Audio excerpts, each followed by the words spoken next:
Harmonic progression देखेंगे तो link करेंगे कि अर्थमेटिक प्रोग्रेशन से आप हार्मोनिक प्रोग्रेशन को किस तरह से लिंक करते हैं, और साथ ही साथ अर्थमेटिक एंड हार्मोनिक मीन क्या होता है इसको डिस्कस करने जा रहे हैं। तो सबसे पहले हार्मोनिक प्रोग्रेशन, जिसको हम लोग शॉर्ट नोट में क्या लिखते हैं, HP लिखते हैं। तो हार्मोनिक प्रोग्रेशन उस सीक्वेंस को कहते हैं, अगर आपके पास जो सीक्वेंस है उसका अगर रेसिप्रोकल ले लें और वो क्या हो जाए, AP हो जाए, यानी कि रेसिप्रोकल्स ऑफ AP को ही हम लोग क्या कहते हैं, HP, that means harmonic progression. That means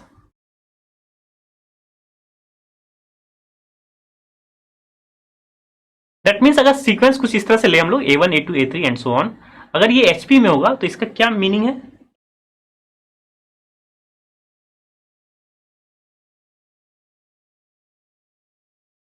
ये किस में होना चाहिए, AP में होना चाहिए। या आप कह सकते हैं इसका रेसिप्रोकल ले और वो किस में हो जाए, अगर रेसिप्रोकल ले और वो क्या हो आपके पास हार्मोनिक प्रोग्रेशन में हो। सो दैट मीन्स अगर किसी चीज को हमें हार्मोनिक प्रोग्रेशन दिखाना हो तो आप सबसे पहले उसका रेसिप्रोकल ले लें, और रेसिप्रोकल ले लें और AP में हम जो है खेलना जानते हैं कि AP को, कोई भी सीक्वेंस को AP में हम लोग कब कब देख तक या पता कर सकते हैं कि वो सीक्वेंस AP में है या नहीं। आप क्या कर ले, कॉमन डिफरेंस चेक कर ले, सबका कॉमन डिफरेंस सेम होगा तो वो क्या हो जाएगा, AP में हो जाएगा। सो दैट मीन्स हम HP को किस तरह से कंसीडर करते हैं, हम SP में नहीं जो है हम लोग क्या करते हैं, SP में को हम लोग इन जनरल AP के ही अकॉर्डिंगली हम डील करते हैं। SP को अलग वे से डील नहीं करते हैं हम लोग, AP के ही अकॉर्डिंगली उसको डील करते हैं कि कोई भी चीज को SP में दिखाना है, आप सिंपली क्या करें, उसका रेसिप्रोकल लें और रेसिप्रोकल को दिखा दे क्या है वो AP में है, तो आप सिंपली कह सकते हैं कि जो गिवन सीरीज है या गिवन प्रोग्रेशन है वो आपका क्या है, किसमें है, HP में। तो एक एग्जाम्पल से आप इसको जो है समझते हैं हम लोग।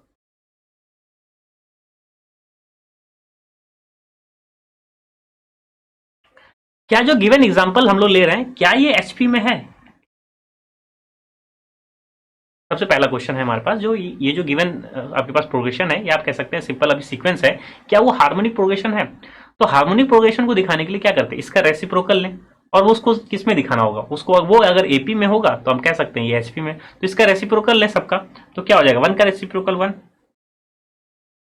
1/2 का रेसिप्रोकल 2, 1/3 का 3, 1/4 का 4 and so on and so fourth. और ये किस में है, ये AP में है।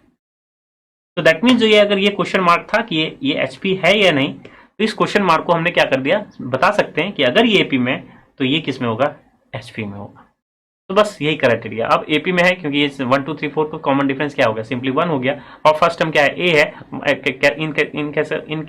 In this case first term क्या है आपके पास 1 है और कॉमन डिफरेंस क्या है, 1 है। तो यानी कि हर टर्म एक दूसरे को से हम लोग लिख सकते हैं, या preceding term in terms of जो है नेक्स्ट टर्म आप लिख सकते हैं, यानी कि कॉमन डिफरेंस 1 है तो सिंपली ये AP है, तो आपके पास जो गिवन एक्सप्रेशन है वो HP है। तो इन जनरल अगर हमें HP पता करना हो तो हमारे पास जो कॉमन डिफरेंस है, या आप कह सकते हैं जो है कॉमन डिफरेंस अगर D मान ले, किसका, AP का कॉमन डिफरेंस D मान ले, तो एक HP को जनरल नोटेशन से हम लोग किस तरह से डील करेंगे।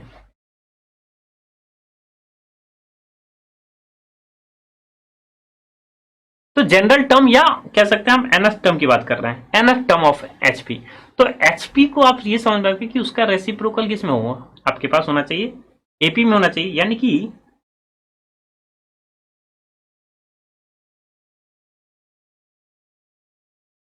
तो हम थोड़ा स्मार्टली कि हम रेसिप्रोकल ही ले ले किसका, एक AP का, तो ये गारंटी है ये किस में होगा, HP में होगा, बिल्कुल होगा, क्योंकि अगर इसका रेसिप्रोकल लेंगे होगा क्या, A+D A+2D and so on and so fourth, तो अब वो है क्या, वो AP में होगा। तो इन जनरल हम एक HP को इससे भी रेफर कर सकते हैं, तो इसका जनरल टर्म क्या होगा जिसको हम लोग TN रिप्रेजेंट करते हैं, वो क्या लिख सकते हैं, 1/A+n-1 into D।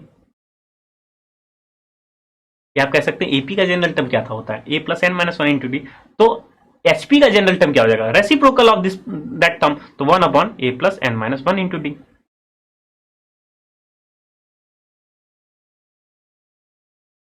Now suppose अब HP के लिए एक पर्टिकुलर एक क्वेश्चन है हमारे पास कि अगर if the third sixth and the last term of an AP ना होके आपके पास क्या है, एक HP का दे रखा है, ये क्या 1/3 1/5 3/203। तो ये फर्स्ट टर्म है HP का, सॉरी थर्ड टर्म है HP का, फिफ्थ सिक्स टर्म है 1/5 एंड लास्ट टर्म क्या है 3/203। तो आपको पता करना है कि इसमें कितने नंबर ऑफ टर्म्स होंगे इन HP। तो अगेन HP में ना हम जो है हम एचपी में जो है हम डिस्क्राइब नहीं करते किसी चीज को, हम एपी में डिस्क्राइब करते हैं। तो सबसे पहले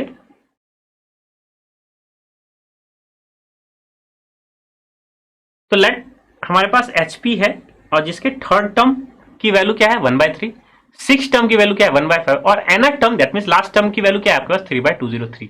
यहां पे हमें n की वैल्यू निकालनी है। नाउ एचपी को हम एपी में कन्वर्ट कर लें। तो अगर एचपी के ये third term six term nth term ये है तो एपी के थर्ड टर्म क्या हो जाएंगे 3, इसका रेसिप्रोकल एपी का सिक्स टर्म क्या हो जाएगा 5 और एपी का nth टर्म क्या हो जाएगा 2/203/3।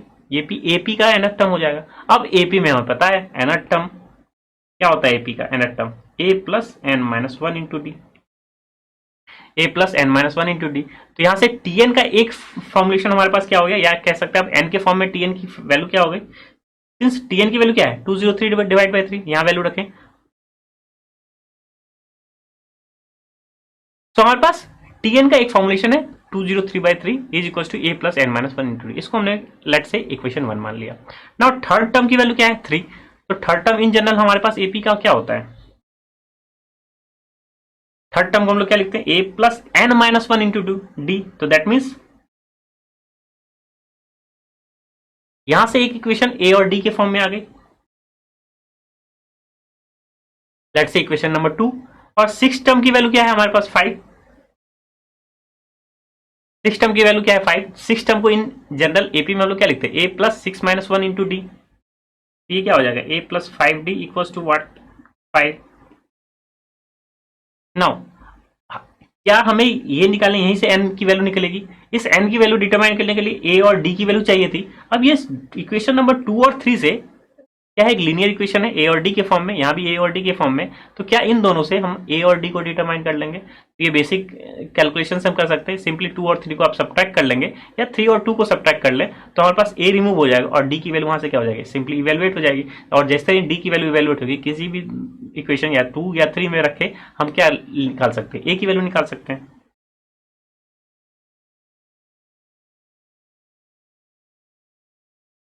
तो जैसे ही इक्वेशन 3 से इक्वेशन 2 को सब्ट्रैक्ट कर रहे हैं तो 3d की वैल्यू क्या हो गई 2। तो सिंपली d की वैल्यू क्या हो गई 2/3। अब d की वैल्यू किसी भी एक इक्वेशन में रख दे, वहां से a की वैल्यू निकाल लें। सो हमारे पास एक जो एपी है उसका फर्स्ट टर्म पता चल गया क्या है 5/3। इसको हम लोग किससे रिफर कर रहे हैं, फर्स्ट टर्म से।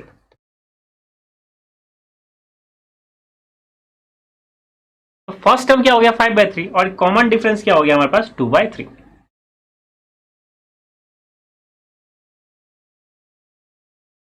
नाउ जैसे ही a और d की वैल्यू पता चल गई हम इस एक्सप्रेशन में दोबारा रख लेंगे इक्वेशन 1 में और वहां से क्या इवेलुएट कर लेंगे, number of terms that means small n की वैल्यू।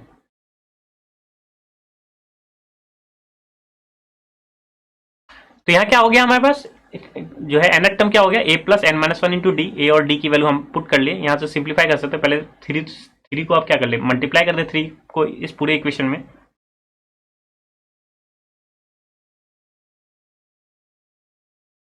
ना एक ही अननोन थिंग है यहाँ, क्या है वो n। यहाँ से n को वैल्यू डिटरमाइन कर ले, सिंपली प्रोडक्ट कर ले हम लोग 2 को n-1 से और फिर वहां से सिंपली n की वैल्यू डिटरमाइन हो जाएगी। तो सिंपली n की वैल्यू क्या हो गई 100 और ये एपी में नंबर ऑफ टर्म्स कितने हैं 100। तो दैट मींस एचपी में नंबर ऑफ टर्म्स कितने होंगे 100।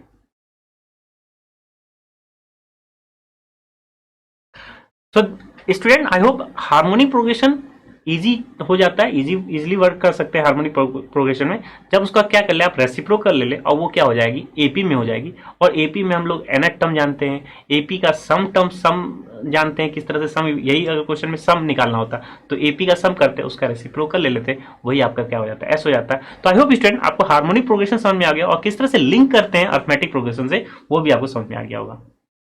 सो स्टूडेंट हम लोग ने क्या अचीव कर लिया, हम लोग ने ये देख लिया कि हार्मोनिक प्रोग्रेशन क्या होता है, किस तरह से लिंकेज करते हैं हम लोग उसको अर्थमेटिक प्रोग्रेशन से। So student now let's have your knowledge check.